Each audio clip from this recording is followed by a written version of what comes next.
What's up, everybody? It's Jordan, and welcome to the Sports Behind Show. Today is August 17th, 2021, and in this video, I want to continue my series doing some record predictions for each NFL team.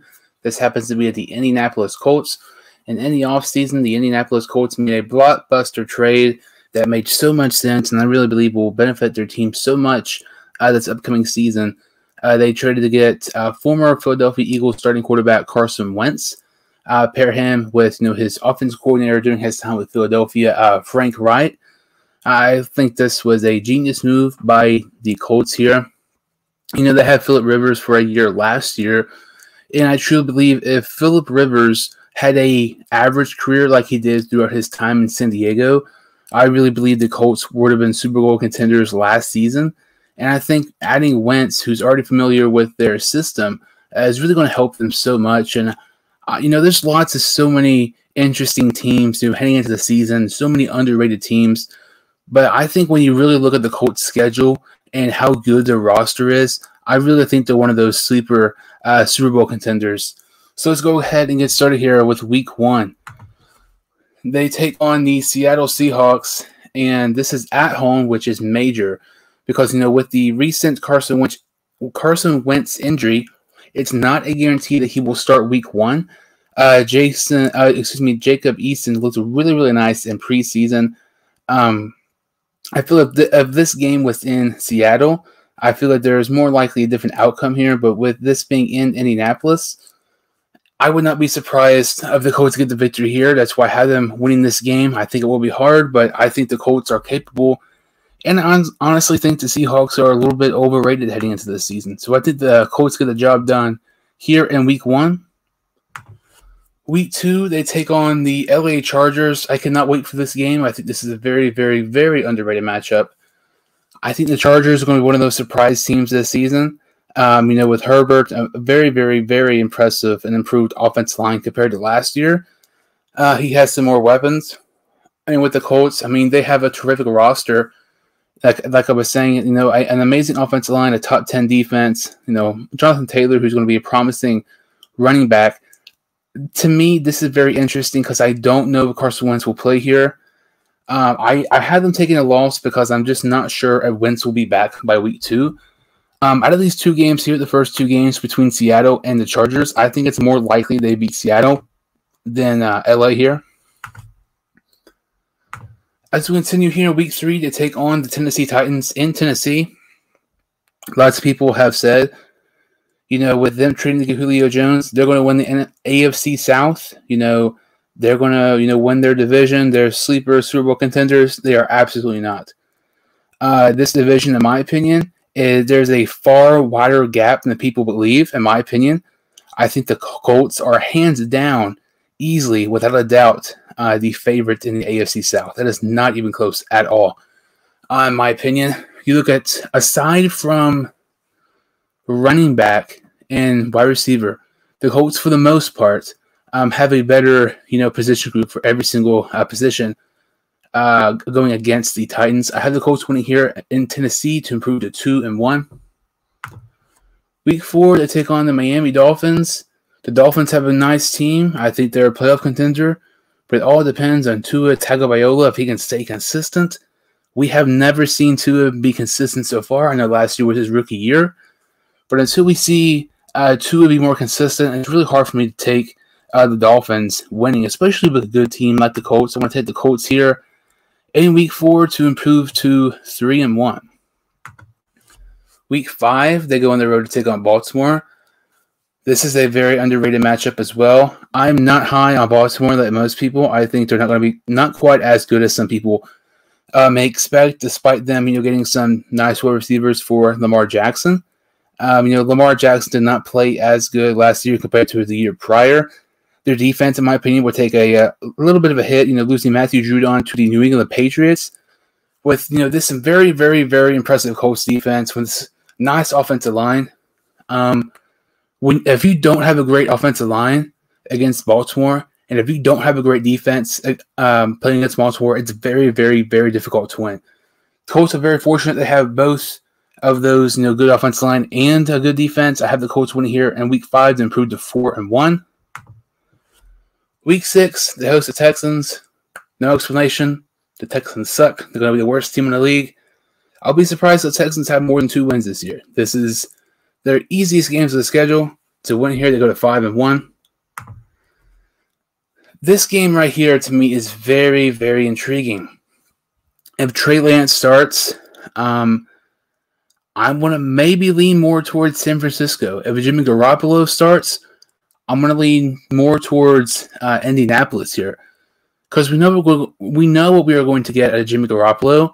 Trey Lance is the question mark, though. We've never seen him start in a regular season game. And that's the intriguing part, because you don't really know how to approach his playing style and different things like that. I'm going to have the Colts winning here to improve to 6-1. And, we're 7 weeks in. I have the Colts, only having 1 loss. I'm not a Colts fan, so I'm not being biased here. I might be a little, too overhyped with the Colts so far in this prediction. But as we continue here in Week 8, I actually have them beating the Titans again, sweeping the supposedly AFC South champs this year, which, like I already said earlier, it's not going to happen. Colts sweep Tennessee. Would not be shocked if they maybe split the series. But this is, like I was saying, this is the Colts division for the taking, without a doubt. Week 9, they host the New York Jets. The Jets have some nice young players like Michael Carter, Zach Wilson, Denzel Mims, and some other really nice guys as well, like Elijah Moore, Elijah Vera Tucker, really nice offensive lineman. But to me, I feel like the Jets are a year or 2 away from, being good. And, they're not nearly as experienced as the Colts. I'm going to take the Colts here in Week 9. Week 10, they host the Jacksonville Jaguars. Kind of the same thing with the Jets here. They have some nice young pieces like James Robinson, ETN, DJ Chark, and obviously the number 1 pick overall, Trevor Lawrence. Just not enough experience here for the Jaguars. I think the Colts would take this one pretty handily here to improve to 9-1. Week 11, the Colts finally get their 2nd loss of the season as they head to Buffalo. All of a sudden, it's becoming one of the hardest places to play in the NFL. Josh Allen was absolutely ridiculous last season. Had a MVP-like year. I think the Bills they're definitely one of the best teams in the AFC. And to me, this is very interesting, because when you think of the top teams in the AFC, I would say most people would think of the Chiefs and the Browns. And some people would say number 3 is the Bills. In my opinion, I actually think it's the Colts. But I do have them losing this game because I feel like, Carson Wentz, he's underrated in my opinion, and I might sound a little crazy. I think he's not nearly as bad as what people think. But, he does have that once in an occasional game where he does not really play well. I think we might maybe see that game here in Week 11, and Indianapolis drops to Buffalo here to drop to 9-2. Week 12, they actually play the Buccaneers. I have them winning this game here. I know that might be a little bit of a shocker. But the Buccaneers, they have a terrific roster, but there's no chance they're going to go undefeated. There's a couple games, in my opinion, Buccaneers could lose. And with this being in Indianapolis, I think this may change a little things here. I've got the major upset here, taking the Colts over Tampa Bay in Week 12. Week 13 at Houston. There's no explanation. The Colts will not lose to the Texans. They could have Sam Ehlinger, they could have Eason, they could have Carson Wentz. It does not matter. They are not going to lose to the Texans this season. With this win, they improve to 11-2. Week 14 is their bye week, and they are 11-2. You cannot get much better than that. And if you're a Colts fan, you have to be so ecstatic about that record so far. Coming off the bye week, they play the Patriots, and I think this might be a very good game here, but I actually have them losing this one. This is at home, and I feel like, the Patriots are a completely different team compared to last season. They're definitely a playoff contender, and I feel like around this time, they're going to be playing their best football. Some of their guys, like Matt Jones, do not have a ton of experience, but once they get in that Belichick system and McDaniels, I think the Patriots will be great towards the end of the year. I actually have the Colts losing this to drop to 11-3. As we continue here in Week 16, I actually had them losing another game.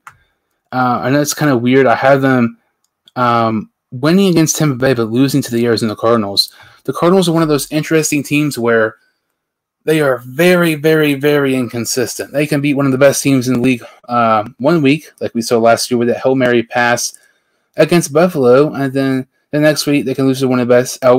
They could lose to one of the worst teams in the NFL. I think the Cardinals are a nice team. I think they're a little bit overrated though. But I have them getting the upset win here against the Colts, and the Colts dropped to 11-4. Speaking of inconsistent, I think the most inconsistent and pretty much mediocre / average team in the NFL is always the Raiders. I have them beating the Raiders here in Week 17 to improve to 12-4. But don't be surprised if we maybe would see a upset, slip here, and the Colts maybe lose. But I don't think it'll happen. I think this does have potential to be a pretty nice game though here. And then Week 18, they go on the road to take on the Jacksonville Jaguars. They get the easy win here to have their final record 13-4. So my 2021 Colts record prediction is 13-4. I know that might be a little higher than most people have, but I'm just very excited for this Colts team. I think Carson Wentz is a dark horse for the MVP candidate. I know that might sound kind of crazy, but I cannot wait to see Wentz play. Wait to see this, offensive line and this amazing defense. With Darius Leonard signing a huge extension the past week or so, and my ceiling for the Colts is 14-3, and my floor for them is 10-7. I think they're capable of winning 14 games, but I think I did maybe get carried away with a game or two here. Having them beat San Francisco and Tampa Bay and Seattle. But who knows? I'm very, very excited to watch this Colts team this year. I definitely think they're one of the most underrated. And don't be surprised if the Colts are maybe Super Bowl contenders as we get, way far down the line in the playoffs. But thank you so much for listening. If you like this video and subscribe to the channel, I would greatly appreciate it. And I will see you all next time on the Sports 2 Show.